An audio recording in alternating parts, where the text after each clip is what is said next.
see the red light, you can go. And I'll actually do that. No problem. Be a big little red light right there.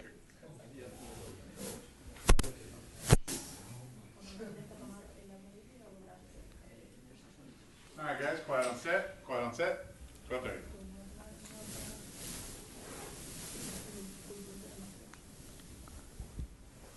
All right, good afternoon. I'm Chris Foster. I'm with John Zink, and I am part of the Flare Group. I'm the director of the Flare Aftermarket Department, and our whole department specializes in flares. So today we're going to go over process flares, and there's a lot to go over, so we'll go ahead and just kind of jump right into it. I guess first off, just a little warning. I'm an ME by trade or by degree, so don't hold that against me. I know a lot of you guys in here are chemies, so this is combustion by an ME.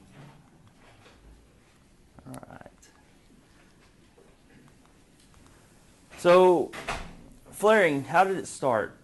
Well, actually, when the industry started, it started all the way back when people just vented, right? So there were all these refineries and chemical plants that would just vent their unused gas and off gas to the atmosphere. And that was the normal day-to-day happenings. But as you could imagine, if vented gas finds an ignition source, it can be pretty bad, right? Lots of explosions happened. It was pretty dangerous. So one of the main things about flaring is it provides a safe way for plants to burn off all their unused gas. So in the 1940s, people shifted from venting to flaring. And this is where we're at today. So people are flaring their gas instead of venting it. It's a safer way of getting their gas expelled from their plant and then burned so that it's not released to the atmosphere. So what this did is it created a desire to figure out how to light the plant. Because imagine you had these tall vents, right? Well, how do you get the vents lit? I mean, there wasn't too many good ideas out there of how to get the vents lit, right? So some people came up with some interesting ideas, right? We got a little animation here of a couple guys with a bow and arrow, right? Trying to figure out, okay, how do I get this tall stack with venting gas lit, right? So you take a shot at the vent. All right, as it gets closer. Oh, well, so maybe you're not the greatest shot, right? So you miss a couple times, but there's people around, so it's kind of dangerous, right?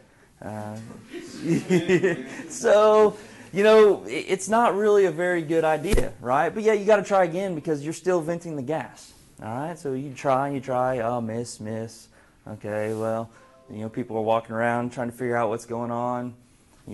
More arrows flying out of the sky. We get the point, right? Well, what you think I'm kidding, this is an actual picture, right? What's this guy here doing? He's shooting a flaming arrow over a flare stack.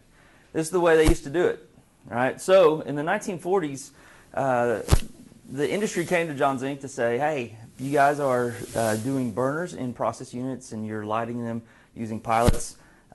Is there a way for you to light our vent stacks?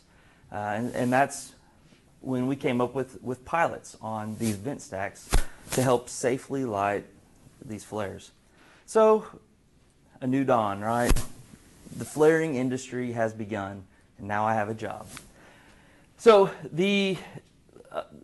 putting a pilot at the top of a vent stack allowed for a safe ignition of these vent gases. Pretty simple, right? You've got the main vent, and then we've got two controlled pilots where we can control what is being burned and how much is being burned. So it moved into an era of safe and effective flaring. So we're gonna cover two different areas of this. Today we're gonna go over the safety portion, and then Thursday we'll go over performance of flare systems. So the objective of flaring, right? The objective of flaring is to flare the vented gas, right? So this is a safe way of doing it, right? It's lit and it's burning. You want that next to your house, to your neighborhood? Nah, it's not a very effective way to burn flares. It's safe, because you're relieving the pressure from your plant, but it's not super effective. What you're looking for versus safe is safe and effective, right? So how do we clean up the flame? And so this is where not only just adding a pilot, but different technologies come into flaring so that you can become effective also, and be good stewards of the environment and of the neighborhoods around plants. So getting rid of the smoke from flares after they were lit is part of this whole new scrutiny being placed on flare systems, where particulate emissions or smoke is not looked upon as very good. So let's look at these safety items. The first part of the safety, as I said, you have to start with the pilot, right? So flare ignition. We're going to look at the pilot background and fundamentals, some ignition systems, and the detection systems for these flares. So the pilot is the most important piece of a flare system, right? Because without a pilot, it's a what? Anybody? A vent, right? Which is what we don't want, right? We don't want to vent the hydrocarbons. So the pilot is the most important part. So some important things to consider with your pilots. Right? These pilots, they need to be have regulated fuel and air, right? So that you get the right amount of air and fuel mixture so that it burns consistently all the time. Right? You need to mix it at the right time, right? If you mix the air with the gas too late, then you don't have a good mixture to burn. You also need to shape the flame to help provide stability. So all these are important factors in the design of a pilot to ensure that it stays lit. Not only does it stay lit, but it stays lit in high wind conditions, right? So this is part of shaping the flame and keeping it stable. So what are the components of a flare? How do they work? And then what are the key goals? The key goals for flare or for pilots is to achieve ignition and to provide a stable flame, and then just to prevent the flame from being extinguished, right? So we're going to go over a few of the components on pilots that help keep the flame stable and from going out. So here's a typical pilot, right? You've got the pilot tip, you've got some piping in here which include the fuel gas lines and ignition lines. That's where fuel gas is supplied to the pilot, and an ignition line is used in an ignition system we'll talk about called a flame front generator. And then you have your mixer assembly down here. And this is an important part of the flare tip because this is how we mix the air in with the gas. All right, just a little. So the mixer assembly. The mixer assembly is important, and it always starts with a fuel strainer. Right? We always start with a fuel strainer even if there's a strainer at grade. Right, the strainer at grade is usually what is accessible to people for maintenance purposes in your fuel gas system, right? But this strainer at the pilot is your last defense from any particulate or any debris that might reach the flare tip. So the reason you need to watch out for this debris is because your pilot or your fuel gas orifice is right on the other side of that strainer, and you don't want to plug your orifice. If you plug the orifice, there's no gas flow to the pilot. So this is the diagram of the orifice, right? The orifice creates a jet that entrains air at the mixer with the fuel. And that air-fuel mixture is what allows for proper combustion. So like I said, if the strainer wasn't there and you plugged your orifice, you no longer have fuel, which means you have no pilot. So that air-fuel mixture, it travels up the pilot to the pilot tip, and then the pilot can be ignited and the fire is stabilized at the pilot tip. This windshield helps prevent wind from blowing the pilot out. So these are all aspects of the pilots that help for the reliability of the pilot and keep it lit. So next is a couple ways to ignite the pilot.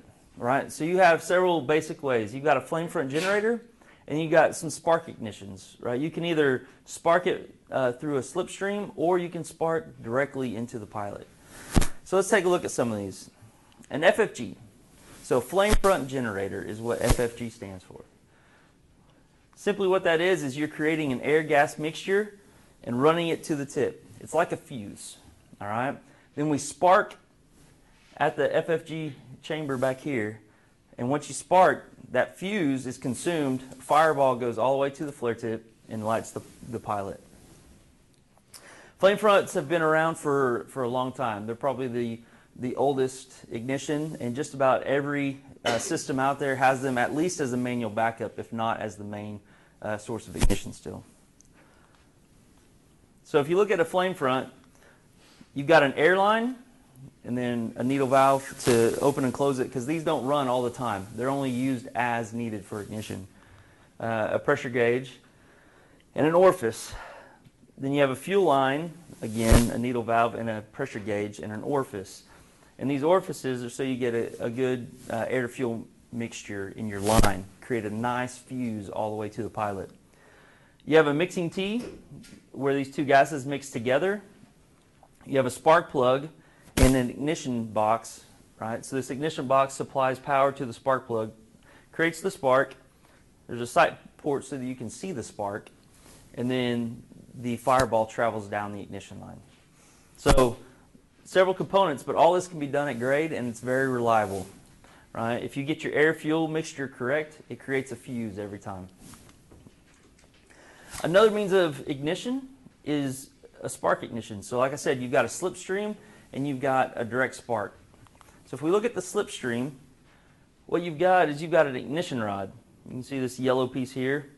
And then your air-fuel mixture. And the slipstream pulls over some of that air-fuel mixture and creates basically a mini FFG. So when that ignition rod sparks it, the fireball goes up, lights the pilot.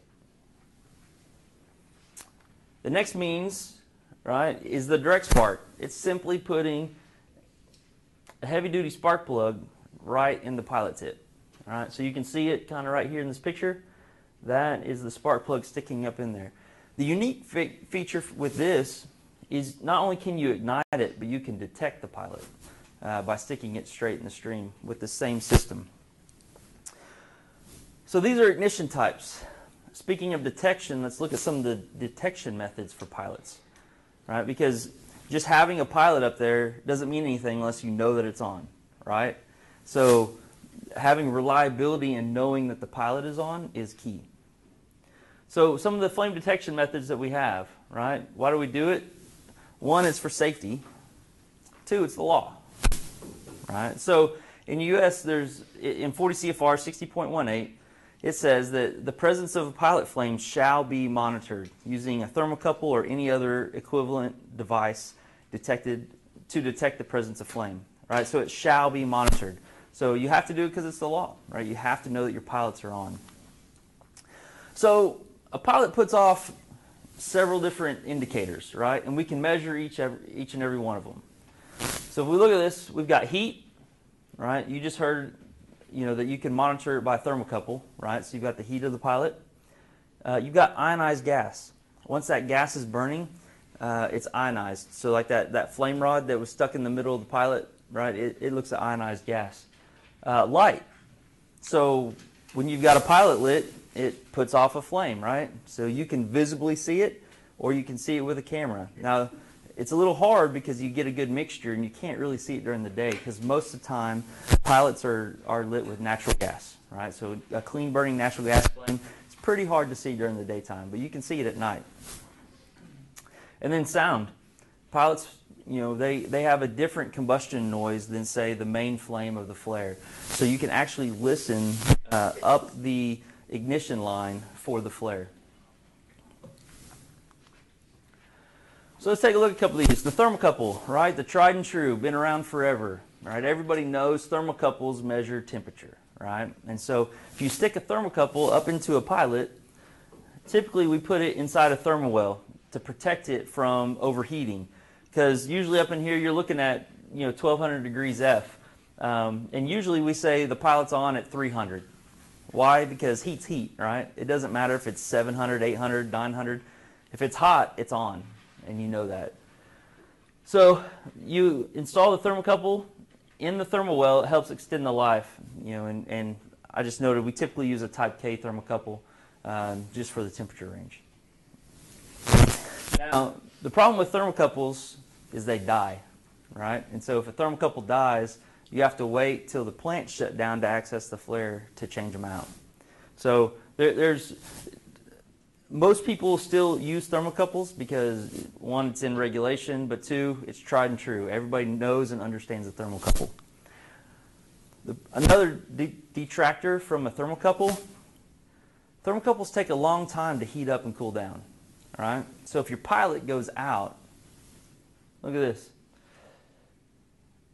The curve coming down, if we drop, say, below 400 degrees and we say the pilot's going out, takes about 5 minutes. Right? So for 5 minutes, you don't even know that your pilot's out because your thermocouples are cooling down. So this is one of the disadvantages of thermocouples. Let's look at ionized gas.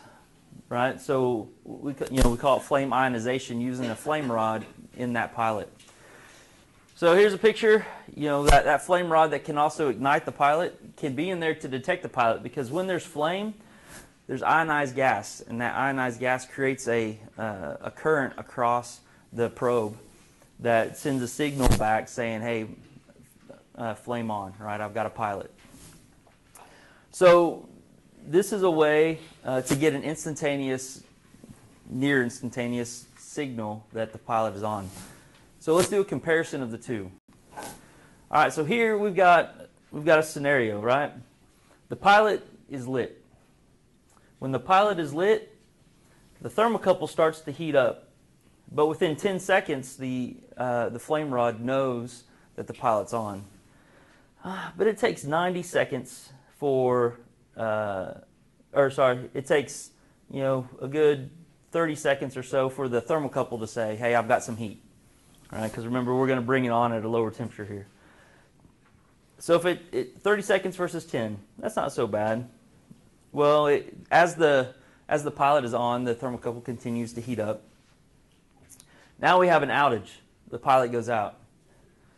With the flame ionization, within 4 seconds, it has told the system, I need to relight, and it relights the pilot within 4 seconds. Then within another 10, it detects it on, with electronics, it has to switch the detection from the ignition. Right? So within 14 seconds, you're back operating.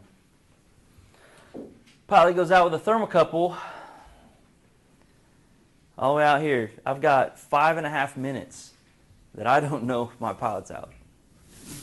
14 seconds, 5.5 minutes before it gets relit. So these are the disadvantages of thermocouples and the advantages of some of the other means of detecting pilots. So there's newer technologies coming along every day, but it's always good to keep the tried and true thermocouple. People like them, they work well, they understand them. A couple of the other ways, right? Light, using a camera, looking at a pilot flame. The problem with a camera, right? You can't detect the difference between the pilot flame or the flare tip, right? So if the flare tip's on, you don't know if it's the pilot is on or if the flare's on.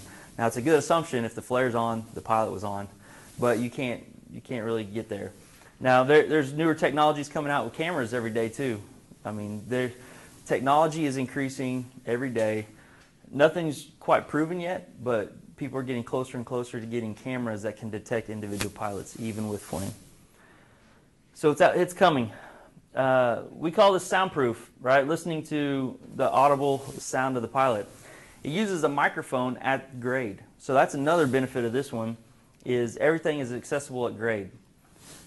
With the camera, everything's accessible at grade. With the flame ionization and thermocouples, they're at the pilot. They're at the pilot. So being at the pilot, you have to wait for a shutdown before you can access it to do any maintenance. So listening to the pilot is another way of detecting it. So these are all means of detection. This is how you figure out if your pilot is lit. Right? It goes into the safety aspect of flaring, knowing that you have a pilot. That takes us to the next safety topic, relief capacity. So we've talked about pilots, but your flare has to relieve the capacity that's going to allow your plant to not overpressure, right? So the most important thing about refineries and chemical plants is producing product. It's not flaring. Everybody hates the flare. It's a necessary evil. All right? But why do we need to know what our relief capacities are? So we don't overpressure any of our equipment. Right? So the flare is considered to be the last pressure relief in your system. All right? So it's not just the flare that is going to take the pressure of your system. There's a whole flaring system that goes out to the flare. So this is a little diagram, right, where we have the process vessel that comes out to a flare header, the flare header to the flare. So the design pressure of your process system has to include the summation of all the pressures taken through this whole system. So we've got a little example. When you're looking at the pressure, you start at 0 psi at the flare exit, right? You're in atmosphere, right? There's no real pressure difference. Well, the flare and the stack itself, let's say it takes 1 pound, right? And then you go through the flare header, and it takes another pound. All right, so now you're up to 2 psi back pressure in your system. Well, then you got to go from piping and valves all the way back to your process equipment. Well, now you're at 3 psi, but your process equipment's only designed for 2.5. Now you got a problem, right? Either you got atmospheric vents blowing, or you've got something else going on with your system, and it's going to require a shutdown. So this is why relief capacity is important. If the system is not designed properly for the relief capacity, it needs to be made so that the relief capacity can be increased, right? Bigger pipe sizes, a bigger flare system. So, you know, when designing flaring systems, you have to look at the whole relief system to know what your entire pressure drop is going to be across that entire piping system. Another safety aspect, gas and liquid separation. All right, so flaring, most everybody thinks of as gas, right? Flaring gas. What happens when you get liquid going to a flare? Fireballs raining down. Yeah, it's not pretty, right? So, you know, unintended liquid flaring leads to smoking, right? Because liquid's going to smoke. It's gas, you can train more air to it. Liquid, it's a lot more difficult. Right? Prevent flaming rain, right? Once the liquid catches on fire, it doesn't stay in the sky, it falls, right? The other is pool fires, right? So you may get pool fires all across the ground that then start to burn.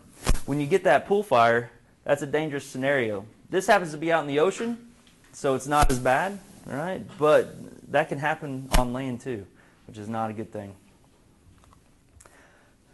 So here's some more pictures of liquid going to the flare, right? That's not pretty. It's a big fireball going all the way to the grade. So how do we get liquid out of our flares? Liquid separation, right? So we look at some knockout drums. Knockout drums are a way to knock the liquid out of your flare gas so that the gas goes onto the flare and the liquid gets collected in a vessel. So there's 3 types. You got horizontal, vertical, and a cyclone. We'll take a look at a couple of each of these. So in a horizontal drum, you have to have droplets fall out. What we're really doing is we're taking your flare gas, bringing it into a larger space, right? So you're taking a gas at a certain velocity into a larger space. It just slows it down. And when that slows down, your droplets are going to fall out. So as the gas comes in, the water droplets fall out because they just lose all their energy, right? They fall out into the liquid, and then your flare gas goes on to your flare. It's a very simple approach. These horizontal drums are probably the lowest impact into your system as far as pressure drop, right? They have a low pressure drop that goes with them. The only problem is they're pretty large, right? They take up another large plot space, right? So by taking up more plot space in your plant, you know, it's just another piece of equipment that you have to maintain. So then sometimes people will put vertical knockout drums in at the base of their flare. So you have to have this big stack anyway. Why not make use of the space and put a big knockout drum at the base of it? What a vertical settling drum does is the same thing, right? So you've got flare gas coming in into a larger space, right? So you're slowing it down, droplets are falling out. gases go into the flare. The problem with a vertical settling drum is, again, it's a lower pressure drop, but it can become impractical. I mean, to achieve, for a large flow rate coming in, if you need a drum that's 15, 16 foot in diameter, it's a little hard to achieve. Now you're talking about getting special permits to drive it down the road, when you fabricate it, just to get to your site. Once it's on the site, it's no big deal. It's getting to your site that becomes impractical. Right? So there becomes some limitations with how big these drums can get. So again, it drives people back to horizontal drums many of the time. The final drum that we've got is a cyclone drum, right? Cyclone drums are much more efficient at knocking out water, knocking out liquids. Problem is they have a much higher pressure drop, right? So you need to have a higher level of design pressure in your system to be able to use a cyclone. The gas comes in and basically swirls around, putting the water droplets against the wall of the vessel and having them drop out while the gas goes out the top. These vessels, like I said, are much more efficient. However, they do take a higher pressure drop. So you need to have that in account in your whole pressure system if you're going to use one of these drums. They're not as typical because, again, they're limited on size, right? So they can't get too big. They're normally smaller drums.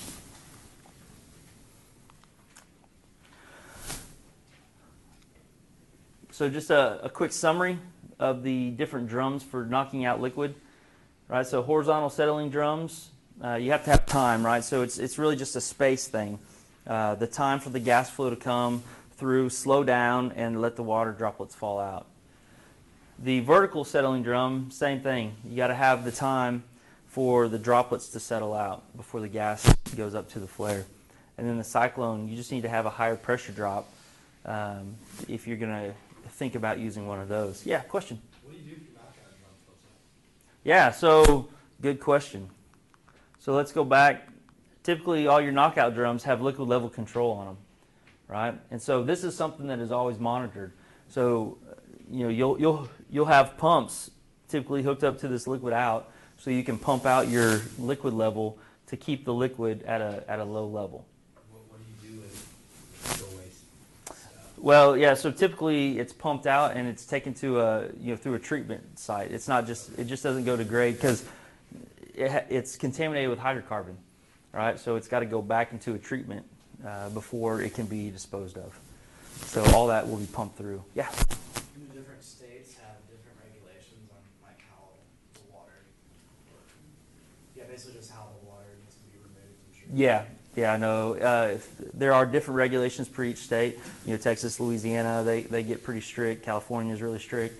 Other states aren't as strict. But typically, they always get some form of treatment as it comes out. You just don't dump hydrocarbon liquid to the grade. Does a really high percentage of those hydrocarbons splash off of like immediately? Yeah. So the heavy so what'll happen is if you've got some heavy hydrocarbons coming in, and they hit this bigger space, they'll actually condense out. Right? They won't flash. They'll actually condense out, and the vapors will come this way. So you'll have a lot more heavy hydrocarbon that condense out in here, and your lighter hydrocarbons, they'll flash and they'll go to atmosphere through the flare. So good questions.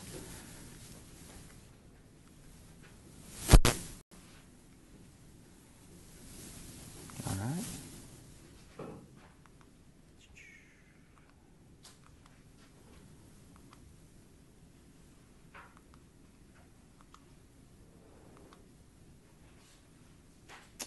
Then I provide a couple of design references for knockout drums.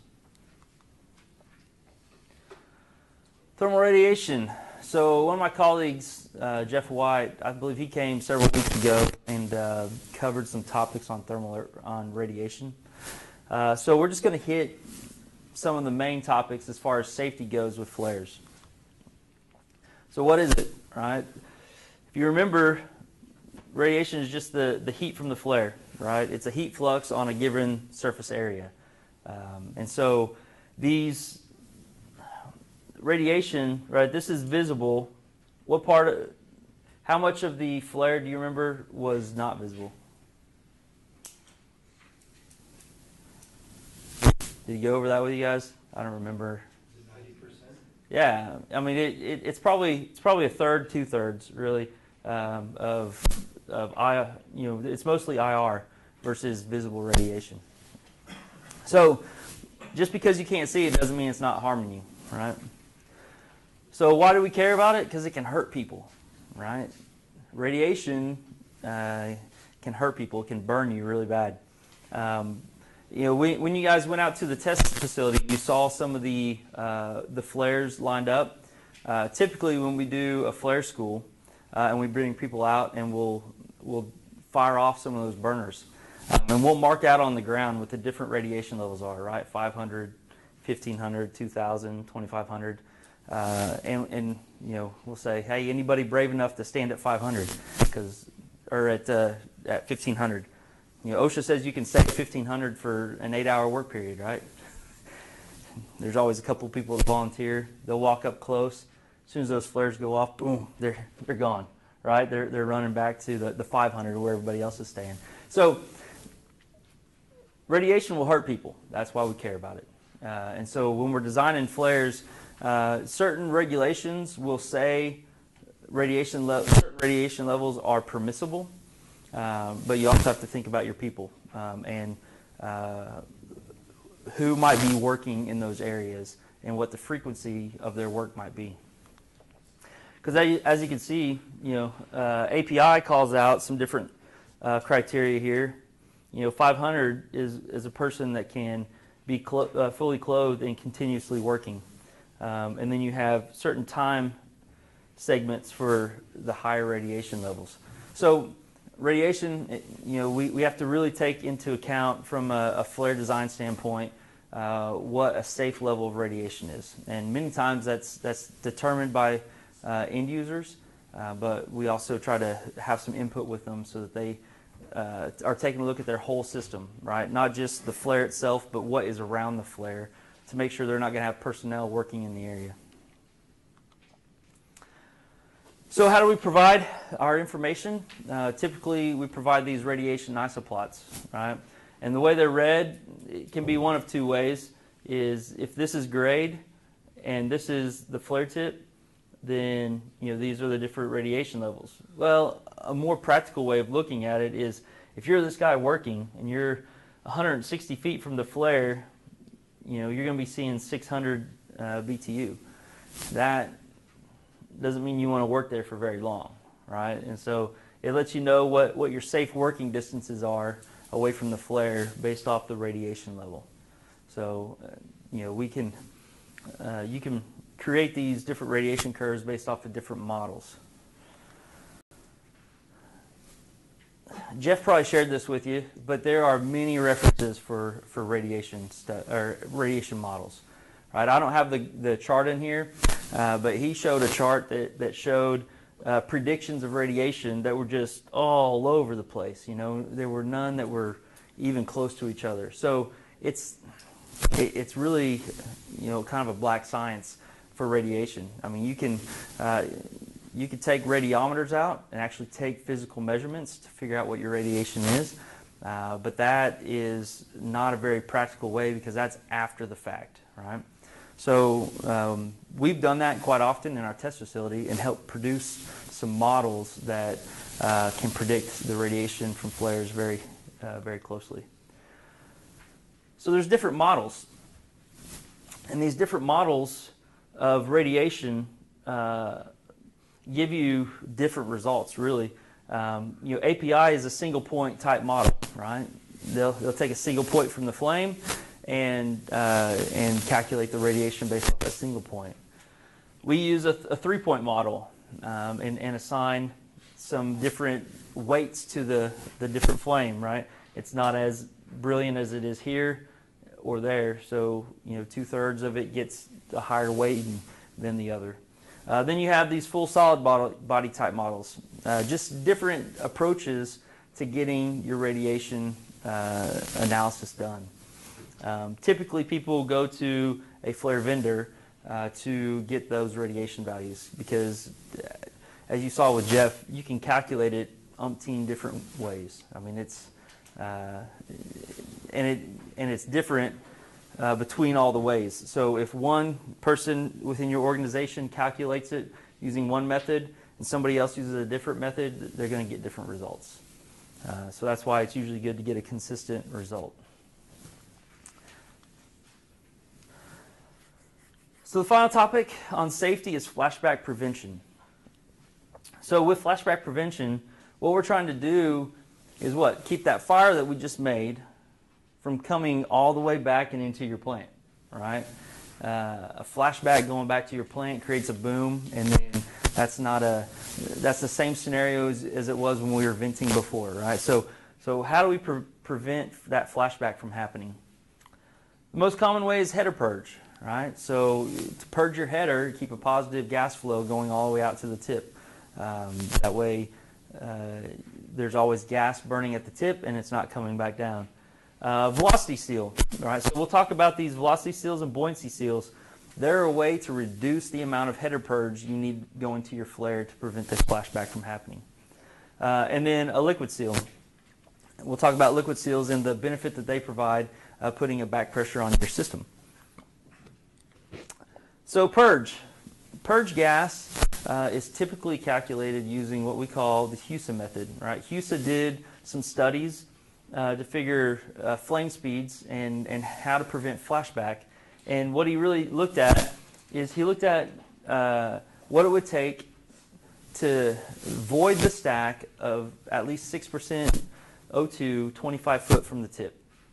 So his rate, you can't keep air from coming in, but you can keep it from coming down too far. So his goal was to keep air from coming further than 25 foot down from the tip. The problem with this is HUSA's rate depended on many different factors, right? The size of the stack. As you got larger, you needed a much higher volume of gas going to the flare. A lot of it depended on exit velocity, right? So the larger your tip became, or larger your stack became, the lower your velocities were. So you need to put more gas into it to increase those velocities back. Then the purge gas density, right? So if you had a lighter than air gas, such as natural gas, you need more. But if you have a heavier than air gas, such as propane, you would need less. So there's different factors, but all these lead to burning gas, right? Which is money. It's just putting money out. So what the industry decided to look at was, how do we reduce the amount of purge gas going to the flare? And they came up, or there's several ways that we can do that, right? One's called a velocity seal, right? Remember, velocity is what we're looking for to keep the air out.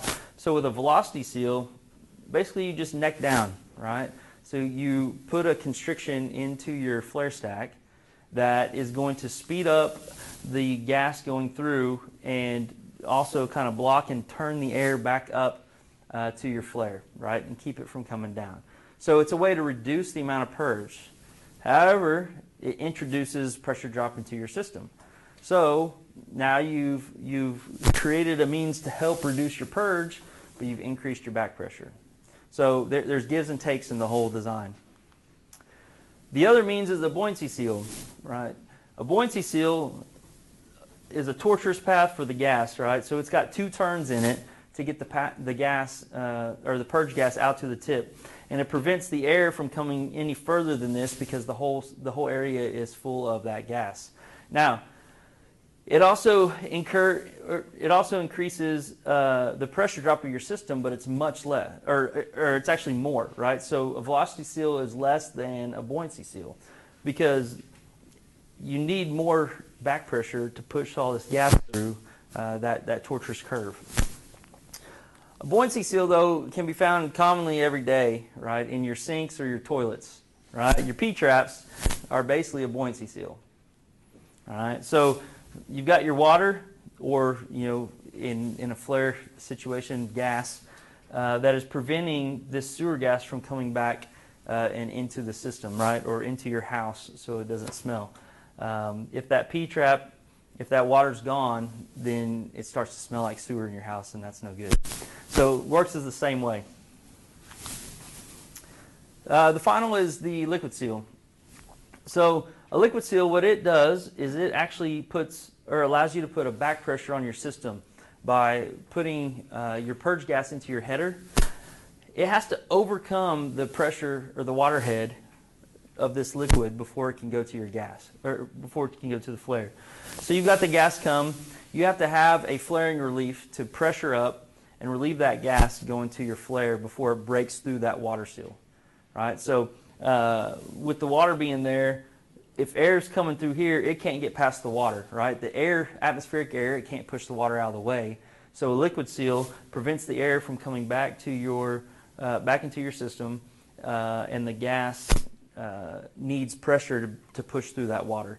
So again, because you have a certain liquid height, typically it's 6 inches of water column, you have a little bit of extra back pressure in your system because now you have to overcome that water seal. The other complicated part about liquid seals is they're a high maintenance issue, right? So you've got this liquid, but you have to have a way to drain it, right? You have to have a way to fill it. You have to monitor the pressure in your system to make sure that you've got gas flow going to it. Then you've got to have a skimmer, right, so that as you fill it, the liquid level doesn't get too high, that you keep it at a constant rate. So coming from this skimmer, then you have to have some kind of loop, a P-trap if you will, right, to keep air from coming back in, right, going to the drain, and then a vacuum brake. So there's a lot of components that end up going to a liquid seal. But it's a good way of putting back pressure on your system and preventing air from getting in. That is the safety section for this portion of the class. Is there any questions on that? Yes. Excuse me, so going back to like the FFG. Yes. You're talking about that and how it's like a fuse that goes up to the flare. Correct. And then we started talking about flashback. I mean, isn't that kind of creating like a flame that's, you know, far down in these pipes? Good question. Please repeat that question. Yeah, will do. Good question. So the question was, in talking about an FFG, it's creating a air fuel gas fuse, right? Is that the same thing as flashback? I mean, Is that, does it kind of pose the same type of problem? So does it pose the same problems? The answer is no, it doesn't pose the same problem. The pilot system is separate from your process system. Okay, so you have your fuel gas and your air, and it's going through. And typically in those systems, there's always check valves, right, to prevent any backflow. But when you spark the fuse, the gas is always going to go the path of least resistance, which is to atmosphere. Okay, so once it sparks, it's going to travel out to the pilot tip. So it's actually the opposite of flashback, but it's the same scenario in which that fireball travels along the pipe and then exits out the backside. So yeah, no, good question. Because it's outside of the process, you don't have to worry about it coming back into your plant. Good question.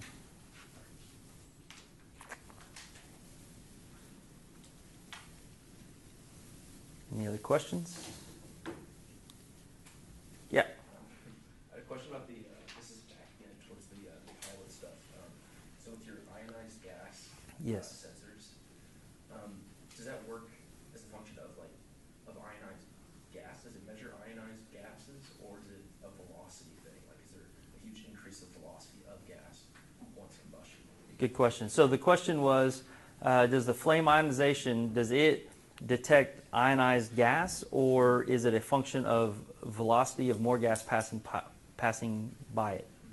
It's actually a function of the ionized gas. The burning of the gas creates different molecules, and though that ionization, the ionized molecules in the pilot itself is what it's detecting. So it's not detecting a velocity or an amount of, it's detecting the presence of ions. So, yeah, good question. Yeah, because if it's just air and gas and it's not lit, right, then it's air and gas, and there's no chemical breakdown, no combustion, right? So they're all combined molecules as it is, so it's not detecting anything. So talking about flame ionization, this Yes. is something that I had to work with years ago. In flame detection, Yes. you have the phenomenon of that would be the flame rectification. Do you use those type of detectors where it's just the actual probe that has the AC current applied to it? No, the probe that we use kind of has two functions, right? It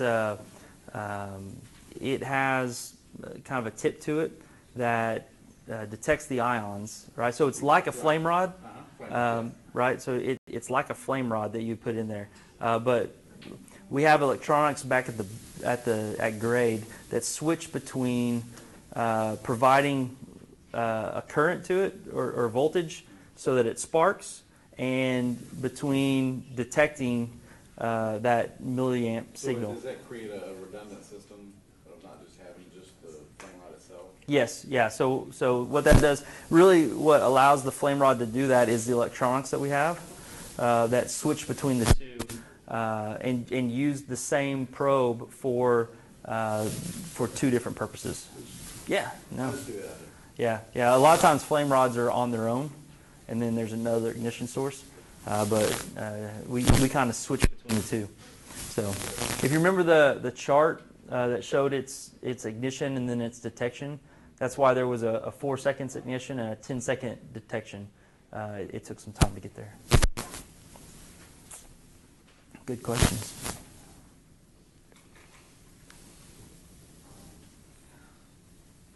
All right. Well, I covered a lot and went a little fast, but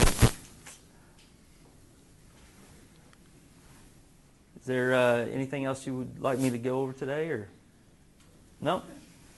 All right. Thank you, guys.